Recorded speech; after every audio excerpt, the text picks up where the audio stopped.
Donc, bonsoir, je m'appelle Sylvain Lequeux, je suis consultant en Xebia, consultant Big Data. Donc je sais que pas forcément toujours la meilleure entente entre partie bug, partie data, c'est des mondes un petit peu différents. Donc, je vais essayer ce soir d'essayer de réconcilier un peu les deux. Donc du coup de parler comment on va faire pour essayer d'ingérer tous nos événements dans du HDFS. Alors du coup, on a vu qu'on est un peu en retard et qu'initialement je devais essayer de revenir un peu sur les bases pour être sûr que tout le monde parte bien du même niveau. De ce que j'ai vu des autres conférences, on vous a déjà pas mal parlé d'event et compagnie, donc je vais passer la notion de présenter ce qu'est un événement. Ça, c'est pas forcément... je pense que vous l'avez vu pas mal de fois dans la journée.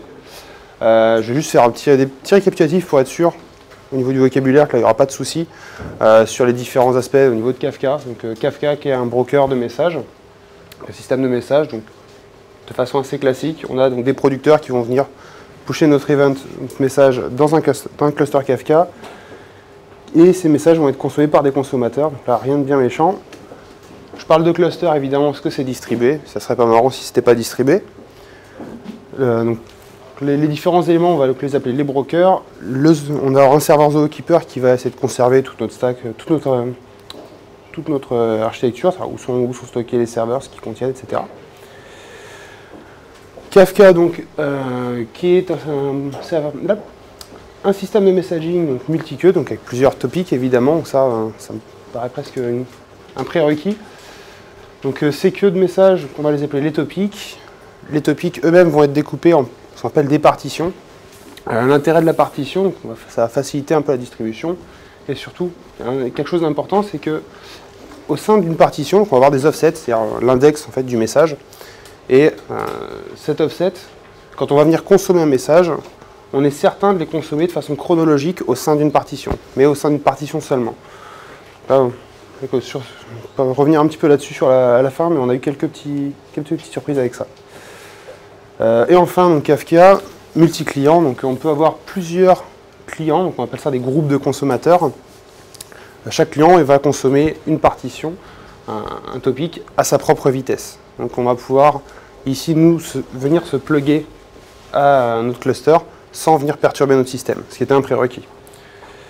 Donc là c'est bien, mais je vais revenir à une question que j'ai vue tout à l'heure. Je n'ai pas assisté à beaucoup de présentations, mais celle-là oui. C'était, mais nos événements, quelle est la stratégie pour les sauvegarder, pour les persister? Nous, je reviens avec ma petite casquette de consultant Big Data. Je dialogue beaucoup avec des data scientists, et eux, ce qu'ils aiment bien, c'est essayer de venir nous ramener tous leurs produits Big Data, et notamment HDFS. Donc HDFS, c'est un système de fichiers distribué qui est fourni par Apache, qui est une des deux parties du projet Hadoop. Donc, Hadoop, c'est un peu le buzzword qu'on entend autour du Big Data, qui est composé de deux parties, donc d'une part HDFS pour le stockage distribué, d'autre part MapReduce avec le calcul distribué. L'un peut fonctionner totalement indépendamment de l'autre, seulement on aime bien pouvoir les faire marcher ensemble. Ici, nous, on va utiliser uniquement la partie stockage. Alors pourquoi les avoir mis sur du HDFS plutôt qu'autre chose? Tout simplement parce que voilà, nos data scientists, ils ont tous leurs outils, tous leurs algos qui sont prêts et qui vont marcher sur cette stack-là. Donc là, l'élément de base dans Hadoop, c'est cette petite phrase, c'est de dire que au lieu d'aller déplacer nos données, c'est-à-dire je veux faire un gros calcul, je lance un batch, le batch va me récupérer mes données, je fais tous mes calculs dessus, et je recharge mes données dans la base cible. Et ici, en fait, ce qu'on va faire, c'est qu'on va télécharger notre jar qui contient notre code, et il va aller s'exécuter sur des petits bouts de nos données qui sont répartis sur plein de serveurs. On va aller plutôt transporter le code et pas transporter la donnée sur le réseau.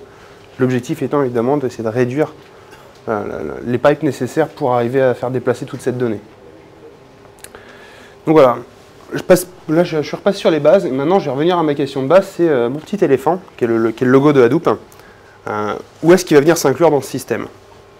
Donc pour ça, en fait, sur le marché, il y a deux outils. Enfin, techniquement, maintenant, il y en a un troisième qui est sorti cette semaine, mais j'ai pas eu le temps de mettre la présentation à jour. Il est sorti hier ou avant-hier. Donc il y en a deux. D'un côté, on va retrouver un outil qui s'appelle Flume, qui est un outil Apache. De l'autre côté, on va retrouver Camus, qui est un outil qui est développé par LinkedIn. Donc, Camus n'a pas encore de logo, donc j'ai récupéré le logo LinkedIn pour l'instant. Donc du coup, je vais vous présenter les deux outils et ensuite je vous ferai vraiment le comparatif et le retour d'expérience que j'ai sur ces deux outils. Donc premièrement, Flume. Donc Flume, c'est un projet Apache. Donc, il est souvent livré en parallèle avec Hadoop. Le concept de base de Flume, c'est de se dire qu'on va essayer de faire du streaming d'événements. Donc là, ça tombe bien, paf, on commence déjà à repenser sur ce mot événement. C'est déjà quelque chose qui nous plaît. Le fonctionnement de base, initialement, il est prévu pour ingérer des logs de web server. Donc là, les présentations que j'ai, les diagrammes viennent de la documentation Flume, donc forcément ça parle de web server. Donc le but, c'est qu'on va voir un web server, on va créer ce qu'on appelle une source. Une source, c'est ni plus ni moins qu'un petit bout de programme qui est capable de transformer un élément, un item, en un événement Flume. Deuxième brique, on va avoir un moyen de transporter cette donnée, donc juste un canal. Donc on va pas en avoir énormément de bases dans Flume, ça va être plus ou moins soit du fichier, soit de la mémoire. Et enfin, on va avoir ce qu'on appelle un sync. Donc le sync, c'est vraiment l'opération inverse de la source, c'est-à-dire j'ai mon event, comment je le dépose ailleurs. Donc du coup, nous, ce qu'on va essayer de faire, c'est ça, c'est de dire notre source, ça va être du Kafka. C'est pas plus dur que ça. Alors comment ça marche? Ça, c'est le gros avantage de Flume, c'est que Flume, c'est uniquement un simple fichier de conf à régler. Donc en gros, on va avoir plusieurs parties dans ce fichier de conf. Premièrement, c'est écrit un peu petit du coup, les slides seront distribués aussi après. Premièrement, on va essayer de distribuer, de définir pardon, les sources, les syncs et les channels qu'on utilise. On va juste les lister. Et ensuite, on va expliciter comment sont définis tous ces éléments-là. On va expliciter donc d'abord la source, les syncs, les channels. Enfin, je dis d'abord, on peut le mettre dans l'ordre où on veut. Donc, quand on définit n'importe quel élément, ça va toujours être le même principe. Donc, on a premièrement, le premier élément, c'est le nom d'un agent. Donc, un agent, c'est juste ni plus ni moins vraiment un module fonctionnel de notre application Flume. Donc là, on peut le nommer un peu comme on veut. Je l'ai appelé A1. Voilà. Point sources, point le nom de la source. Point, et après, on va avoir toutes nos options à définir. L'option qui est obligatoire, peu importe la source, le sync ou le channel, c'est le type. Par quelle source on va utiliser, quel sync on va utiliser, quel channel on va utiliser. Donc là, l'exemple de base, qui est un des exemples les plus simples qu'on peut avoir sur Flume, la source, on a pris du Netcat. Donc en gros, on peut se connecter en telnet sur notre serveur Flume et ça va récupérer les items suivant ce qu'on va taper dans notre console. J'ai pris également le sync le plus simple possible, qui est le logger. En gros, tous les événements qu'il va recevoir, il les bombarde sur un fichier log4j. Et enfin, donc les channels. Donc là, j'ai pris le channel memory. En gros, voilà, donc je passe tout directement en mémoire, évidemment. Channel memory, c'est pas forcément celui à privilégier en production, notamment pour tout ce qui est recovery. Ça va pas forcément être très simple. On va préférer en général faire du channel file, qui va permettre de pouvoir reprendre sur erreur au cas où notre serveur Flume a un souci. Et donc la dernière partie, on va essayer de connecter tout ça et on va dire, ben voilà, la sortie de ma source, c'est tel channel, à la sortie de tel channel, j'ai tel sync.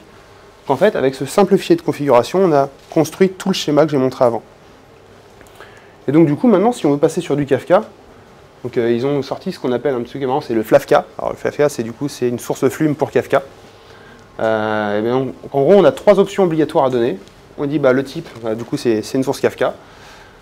On va donner l'URL de notre zookeeper, donc en gros celui qui maintient la topologie de notre cluster. Le topic sur lequel on veut vraiment se brancher, on va dire voilà, c'est ce topic-là que je veux observer. Puis après, on va avoir quelques options qu'on va pouvoir tuner, comme des notions sur des notions de timeout, des notions de nom de consommateur. Enfin, on va avoir 5 options de base, qu'on va pouvoir configurer. Juste pour personnaliser un petit peu la façon dont on veut se connecter. Et ne serait-ce que d'avoir mis ça en place, tout fonctionne. Pourquoi? Parce qu'on n'a plus qu'à le lancer. Presque tout fonctionne. J'avais juste oublié une partie. Donc la cible, le sync qu'on va utiliser, c'est le sync HDFS. Alors c'est le plus élaboré des syncs dans Flume, parce que c'est ce pourquoi Flume a été construit initialement. Donc, encore une fois, on va spécifier le type HDFS. Une option qui est le HDFS pass, dans lequel on va dire voilà, je veux stocker tous mes éléments dans tel fichier sur mon système de fichiers distribué. Un grand avantage qu'on va pouvoir avoir ici, c'est qu'on va pouvoir variabiliser énormément ce chemin. On va pouvoir dire, ça peut faire créer des noms de répertoire qui sont par rapport à la date à laquelle on a ingéré l'événement. Également, utiliser la notion de header qu'on va appeler. Donc la header, c'est une métadonnée qu'on va pouvoir passer sur notre event. Donc par défaut, la source Flavka, elle génère déjà des headers, notamment le header topic. Donc on est capable de savoir de quel topic vient notre événement. Et donc pouvoir mettre un nom de répertoire qui contient déjà notre topic Kafka. Donc grâce à ça, en fait, on va pouvoir ingérer et tout va se ranger pile dans les bons répertoires comme on a envie. Donc on a énormément d'autres options par contre. Donc là, je ne les ai pas toutes mises, il y en a vraiment beaucoup. On doit être à 30 ou 40 options différentes que l'on peut configurer sur un sync HDFS. Donc ça va de la compression au format de fichier sur lequel on veut le stocker. Donc là, on va parler de sequence file, de fichiers Avro, qui sont vraiment des formats de fichiers qui sont plus dédiés, qui ont été créés à la base pour toutes les problématiques Big Data. On va pouvoir configurer des notions de Kerberos pour se connecter à notre cluster HDFS. Voilà. Plein de configurations pour personnaliser cette sync. Et donc là, ce que j'ai dit, c'est que c'est bien, on a pris une donnée et on l'a emmenée dans le cluster. Nous, ce qui nous intéresserait, ce serait de pouvoir modifier un peu la donnée à la volée, pouvoir vraiment un peu tuner ce qu'on va pouvoir en faire de cet event. Qu'à ça ne tienne, Flume introduit aussi ce qu'on appelle des intercepteurs.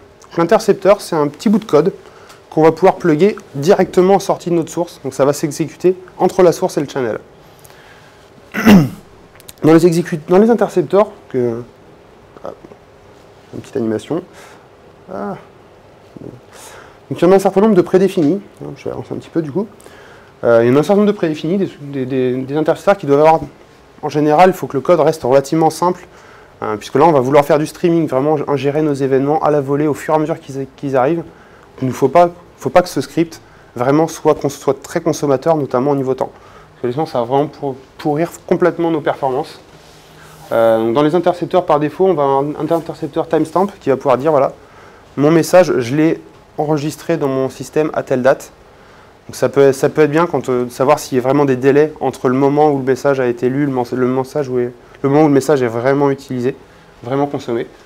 On va pouvoir rajouter des UID sur nos messages, ça peut toujours être pratique. On va pouvoir filtrer, dire mon message, si le nom du topic commence par telle valeur, je veux pas le prendre en compte. On va avoir un intercepteur qui s'appelle Morphline aussi. Donc là, c'est un moyen d'exécuter des transformations un peu plus complexes. Il y a un scripting donc avec un langage qui ressemble vaguement à du YAML, qui n'est pas ultra simple, vraiment très verbeux par contre, donc un peu plus complexe même que le YAML, et qui va permettre de définir des transformations un peu plus complexes. Et vu que tout est open source, Flume nous produit la possibilité d'écrire notre propre intercepteur, donc là vraiment de définir la transformation qui nous fait rêver. Pour le dérouler, donc là c'est relativement simple, une simple ligne de commande à lancer, donc on peut mettre ça dans un script init et notre serveur est parti. Donc on lui donne juste en paramètre le nom de l'agent qu'on veut démarrer sur notre fichier de conf, donc là A1, j'ai repris celui de mon exemple de tout à l'heure. Un répertoire dans lequel il y a un certain nombre de configurations qui vont servir à paramétrer, un peu tuner le serveur sur les options de JVM et compagnie. Et notre fichier de conf, donc le fichier de properties qu'on vient juste de définir. Quelque chose qui est vraiment pratique, c'est que Flume est inclus de base dans certaines distributions Hadoop, donc, notamment Cloudera, Hortonworks. Donc du coup, notre fichier de conf, on a juste à le mettre dans notre IHM, et tout derrière, toute la surveillance, tout est fait. On n'a absolument rien à faire. Tout est géré par Cloudera ou par Hortonworks. Donc à ce niveau-là, vraiment très simple. Ça commence à se compliquer un tout petit peu dès qu'on veut inclure nos propres intercepteurs. Donc, du coup, il faut rajouter nos jars dans les classes pass de Cloudera et compagnie. Là, ça commence à se complexifier un petit peu. Face à ça, Camus, qui est, comme je disais, développé par LinkedIn. Je n'ai pas mis l'URL pour l'instant complète, parce que Camus se limite uniquement à son repository GitHub.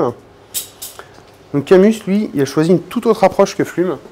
L'objectif, ça va être de tout faire en MapReduce. C'est ce que je disais tout à l'heure. Hadoop, c'est deux parties. C'est le stockage en HDFS, toute la partie computation qui est faite en MapReduce. Donc eux ont choisi cette option-là.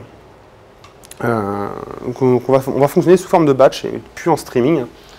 Et là, les batchs vont toujours être composés de 3 parties. Donc, je récupère toutes mes métadonnées, donc où j'étais en train de lire, à quel niveau j'étais dans ma partition, donc toutes les notions d'offset. Il va y avoir du topic discovery également qui va se faire dans cette étape. La phase 2, c'est maintenant que je sais exactement où j'en étais partout, je vais avaler tous les nouveaux événements qui viennent d'arriver. Et phase 3, je stocke dans mon HDFS l'endroit où j'en suis, jusqu'où j'ai lu. Donc du coup, je pourrais rejouer à nouveau ce script pour réinjecter à nouveau tous mes nouveaux événements. Donc là, ça va nous obliger à relancer en permanence ce batch pour pouvoir prendre les nouveaux événements. Alors que là où Flume faisait du streaming. Donc le fonctionnement, c'est le aussi relativement simple. Il faut juste décrire une classe qui nous explique comment on transforme un événement Kafka en un événement Avro. Donc Avro, c'est, comme je disais tout à l'heure, un format qui est vraiment spécifique au monde du Big Data, à la base, qui a été conçu pour ça. Il nous suffit juste de définir comment faire cette transformation et ça fonctionne. Donc pour ça, ça se fait en deux classes. Une première dans laquelle je définis à quoi ressemble mon enregistrement dans Avro. Donc Avro, ça propose un avantage, c'est qu'il contient lui-même son propre schéma et qui est versionné. Et du coup, on va pouvoir avoir dans notre binaire toute la structure en fait, de notre donnée. Donc on va avoir pour ça besoin de décrire la structure dans une classe, avoir une deuxième classe qui dit voilà comment je construis mon événement, ce nouvel objet à partir de mon message Kafka. Donc là, ce que j'ai fait vraiment la transformation la plus simple qu'on pourrait avoir, c'est dire je mets le content, je le mets directement dans ma sortie et j'enregistre en même temps l'heure à laquelle ça a été fait. Et donc du coup, maintenant que j'ai présenté les deux, c'est parti. On va pouvoir essayer de comparer sur différents aspects ce qui se valent. Alors, premier aspect, j'ai essayé. Pour moi, les deux outils ont été une découverte pour moi il y a quelques mois. Et du coup, un aspect qui est relativement important, c'est la prise en main. Est-ce qu'il y en a un qui est plus simple que l'autre? Et là, il n'y a pas photo. D'un côté, on a un outil qui permet de fonctionner en disant juste je décris mon fichier de conf, je lance une ligne de commande, ça fonctionne. De l'autre côté, il nous faut un environnement de dev complet avec du Maven, avec tout ce qui s'ensuit. Il faut comprendre les concepts de MapReduce. Donc voilà, ça demande un ticket d'entrée qui est quand même beaucoup plus complexe. Bon, c'est pas inabordable, hein. Dans la journée, on arrive à bien comprendre le concept sans problème et on est capable de dérouler des exemples relativement complexes. Mais comparé à Flume, où là, pour quelqu'un qui arrive, on lui donne, tiens, il y a un serveur Flume ici, débrouille-toi, fais fonctionner cette nouvelle transformation. En un quart d'heure, 20 minutes, tout est opérationnel. Deuxième comparaison que j'ai voulu faire, c'était sur les temps d'exécution. Parce que c'est bien beau, mais là, on va essayer d'ingérer énormément d'événements, comment ça se comporte. Et là, en fait, je me suis heurté à une difficulté. C'est très compliqué de comparer ces deux outils, étant donné qu'ils ont une philosophie complètement différente. D'un côté, on a du streaming, donc on a des événements qui arrivent directement à la volée. De l'autre côté, on va avoir du MapReduce. Donc les deux ont leurs avantages, les deux ont leurs inconvénients.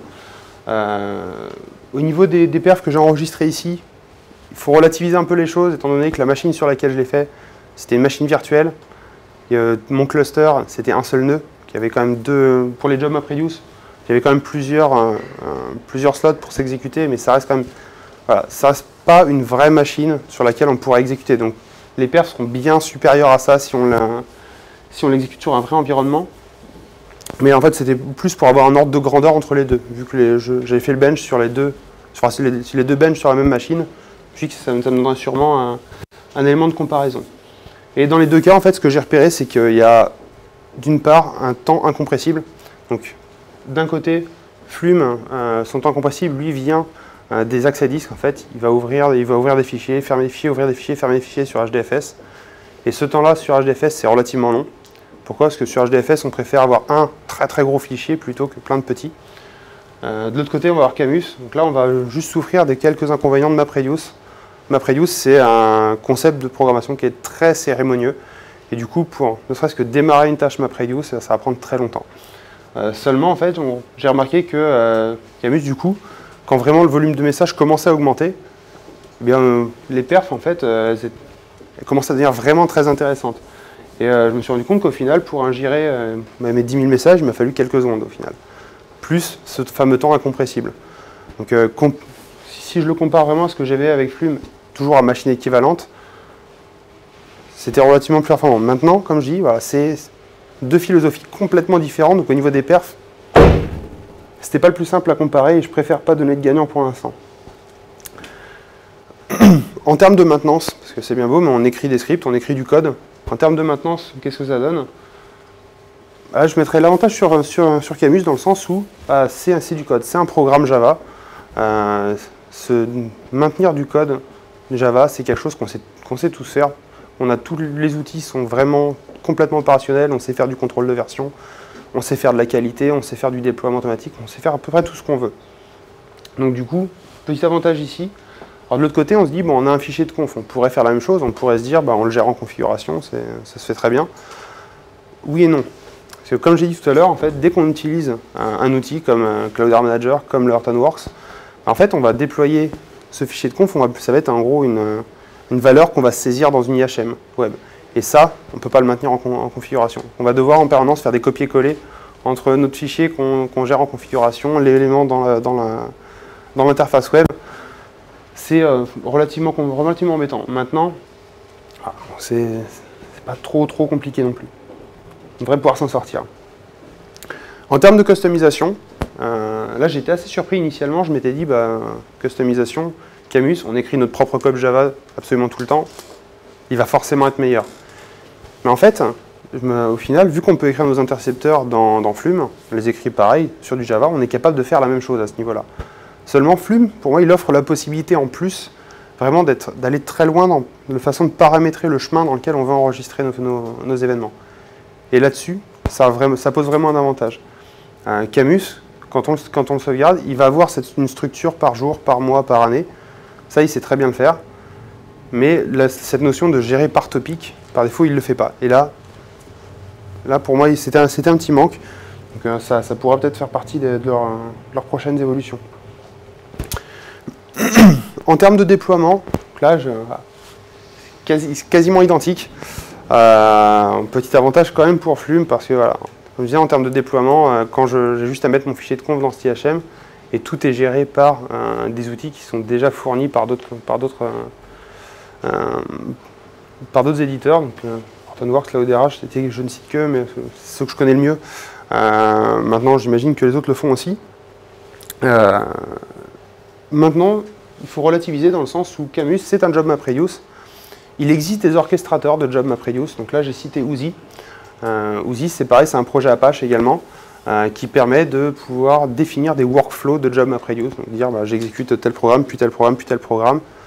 Je peux demander à l'exécuter à telle fréquence. Donc voilà, on va pouvoir sans problème définir également cette notion-là. C'est un poil plus compliqué à configurer, mais ça se fait aussi. Enfin, dernièrement, et c'est un point pour moi qui n'était pas négligeable, c'était l'état actuel du projet. Flume, c'est quelque chose qui est sorti en 2012. Ça commence déjà à avoir un peu d'ancienneté. Donc là, ils sont rendus en version 1.2.6, je crois. C'est inclus dans la majeure partie des distributions Hadoop. À côté de ça, Camus, pour l'instant, ils sont encore en version 0.1.0 snapshot. Donc là, on sent que un peu la jeunesse de l'outil. Malgré ça, c'est quand même utilisé en production et très massivement en production chez LinkedIn. Donc voilà, on peut s'attendre quand même à avoir quelque chose qui est relativement stable, qui marche bien. Et le fait est, en fait, quand je l'ai testé moi de mon côté, j'ai pas eu le moindre bug avec. Donc, du coup, bon, j'imagine, j'ai pas encore testé tous les aspects les plus tricky de l'outil. Bon, sur une utilisation standard, j'ai eu aucun problème. Seulement, parce que pour l'instant, ce que je peux lui reprocher, c'est au niveau de la doc. Il n'y a quasiment rien. La doc se limite à un README qui n'est pas forcément à jour. Maintenant, voilà, quand ça reste un projet jeune. Donc du coup, il faudrait, à mon avis, vraiment pas louper ce qui va pouvoir se faire dessus. Il y a, pour moi, vraiment Camus, si on regarde dans le futur, a peut-être plus de possibilités, étant donné qu'il suit des standards du monde Big Data qui sont vraiment bien établis et qui continuent d'évoluer à une vitesse très rapide. De l'autre côté, Flume reste sur son concept de base, qui fonctionne très bien, mais il reste sur ce qu'il faisait, et du coup, voilà. Je donnerai un léger avantage à Flume quand même, de par principalement la prise en main, la customisation, qui sont pour moi les plus importants, et la doc, qui, il y a encore 1 ou 2 ans, elle n'était vraiment pas au point, il y avait des gros soucis, c'était très compliqué à utiliser, Flume. Maintenant, la doc est vraiment géniale, c'est très facile à utiliser. Voilà. Du coup, je vais juste terminer par des points que je n'ai pas vraiment su placer dans ma présentation. Du coup, quelques points vraiment du feedback sur ces différents outils. Le premier, c'est en termes de debugging. Alors, Flume, là-dessus, il y a encore du boulot. C'est très compliqué de débugger dans Flume. Pourquoi? Parce qu'en fait, Flume, c'est quoi? C'est un fichier de conf qu'on met et qui va s'exécuter dans un outil c'est du Hadoop, c'est un serveur Flume. C'est des outils qu'on ne maîtrise pas, sur lesquels on ne peut pas se mettre en mode debug. Du coup, le debug, ça se limite à dire, tiens, je vais essayer de donner des lignes de log dans des intercepteurs Morphline, où je vais essayer de monter les logs de Flume. C'est vraiment pénible à débugger. Donc voilà, il y a encore un petit souci. Il y a également le fait que Flume a encore quelques bugs qui sont vraiment, vraiment gênants, notamment avec Kafka. Donc ce fameux bug, je l'ai noté, le 2578, qui m'a vraiment, vraiment embêté, qui fait que quand on a un événement dans Kafka qui n'a pas de clé, et ben on a un null pointer exception dans Flume. Et du coup, le serveur reboot. Donc là, très très embêtant. Et il y a encore quelques bugs qui sont vraiment gênants et pas résolus. J'espère que ça va venir. Deuxième point, je parlais de documentation. Donc, je l'ai évoqué juste avant. Camus, il y a vraiment encore un gros progrès à faire au niveau de la doc. Et notamment, ne serait-ce que de la mettre à jour, en fait. Parce que si on suit la doc proprement, ils nous disent, bah voilà, pour développer cette fameuse classe qui transforme notre event Kafka en un élément Avro, ils me disent implémenter telle classe, sauf que cette classe elle n'existe plus déjà depuis plusieurs releases. Bon, ce serait bien de mettre la doc à jour. Ensuite, donc, je parlais de MapReduce. MapReduce, c'est cool, on a vu qu'il y avait un gros avantage, c'est que on a modulo store incompressible, ça montait très très bien en charge. Et c'est bien, mais depuis, ça c'était bien il y a 2-3 ans. Depuis, il y a vraiment d'autres frameworks, d'autres méthodes de calcul, notamment XPark, qui permettent d'avoir des temps d'exécution qui sont bien supérieurs, de l'ordre de la dizaine ou de la centaine de fois supérieurs à du MapReduce en temps d'exécution. Donc pourquoi pas essayer de regarder de ce côté-là, ça pourrait être vraiment pas mal. Ensuite, au niveau de Flume, faire bien attention aux options par défaut de Flume. Au niveau de mes mesures, j'ai été assez... je me suis fait avoir, il faut dire les choses comme ils sont. Par défaut, en fait, Flume va générer une quantité astronomique de micro-fichiers. Donc des fichiers où on va stocker 10 événements dedans, et paf, on va fermer le fichier, en ouvrir un autre, et on va aller restocker 10 événements. Dans le monde du big data, ça on n'aime pas. On n'aime pas du tout. Donc, ce qu'on aime bien, c'est des bons gros fichiers qui font quelques centaines de mégas, quelques gigas, voire quelques téras, pourquoi pas, qui vont nous permettre vraiment d'optimiser la lecture sur disque, parce qu'on a des segments qui sont contigus. Donc, voilà, et ça, pour moi, je trouve ça dommage que Flume, par défaut, fasse quelque chose qui est contraire au concept du big data. Mais bon, tant pis. Voilà, et donc juste avant de terminer, en fait, pendant que j'étais là, je voulais juste évoquer le troisième outil qui vient de sortir, parce que du coup, si jamais c'est intéressant, certains d'entre vous pourraient essayer de voir, de regarder par vous-même, essayer de le tester. Donc il y a un autre outil qui est sorti, c'est un connecteur Scoop. Donc Scoop, à la base, c'est pareil, c'est un autre projet Apache, un peu comme Flume, sauf que lui est initialement fait pour faire du chargement, déchargement de bases de données relationnelles vers du Hive. Donc Hive, qui est un langage, une surcouche à MapReduce, et qui permet de stocker ces données avec un langage qui est pseudo-SQL. Donc on a vraiment l'impression, en tout cas, d'avoir une base de données relationnelle qui est stockée dans HDFS. On l'attaque avec un langage qui est, comme je disais, assez proche de SQL. Donc, voilà, c'est vraiment agréable à utiliser. Et donc Scoop vient de faire son connecteur pour Kafka, donc je ne l'ai pas encore testé. Et donc de pouvoir charger non plus depuis une base relationnelle vers du Hive, mais depuis du Kafka vers du Hive. Donc voilà, prochaine étape, à essayer de tester ça. Voilà. Donc du coup, si vous avez des questions. Ouais, je suis juste curieux que tu n'aies pas parlé de QoS et de fiabilité des deux outils. Il y a quand même un certain différence entre les deux. De mon point de vue, je n'ai pas observé énormément de différence dans les deux aspects. que ce soit Flume, que ce soit Camus. L'événement qui n'est pas géré à un moment va être géré derrière. Comme je disais, module. Flume, pas forcément. Alors, moi, Flume, j'ai pas eu ce souci. Voilà, tout. Channel, ça dépend de la taille de tes channels, ça dépend de la récupère des disques, si tu fais du file channel, ça dépend de tas de choses. Alors, voilà. Du coup, comme je disais, bon, à part le fait d'éviter d'utiliser le memory channel, notamment pour ces problèmes de mon serveur qui tombe, du coup, j'ai perdu tout ce qu'il y avait en mémoire, tout ce que j'étais en train de traiter. Modulo ça, donc évidemment, si je suis sur file, du coup, et si le disque tombe, forcément, j'ai le même problème. Maintenant, voilà, ça va être vraiment des problématiques de channel qu'on va avoir, qui vont juste comment je transporte mon événement à ce moment-là, et c'est si je perds mon événement à ce moment-là où ça peut, il peut y avoir un petit souci. Côté Camus, ce que j'expliquais tout à l'heure avec le batch qui est en 3 étapes, notamment il y a cette troisième étape qui dit j'ai fini de récupérer tous mes événements, je vais stocker où est-ce que je suis arrivé. Et du coup, à partir du moment où j'ai stocké le nouvel état, quand je vais reprendre une nouvelle exécution de mon batch, je vais commencer à ce nouvel état. Sinon, je vais revenir à l'ancien état. Donc oui, au niveau de la reprise, Camus est peut-être un peu plus fiable.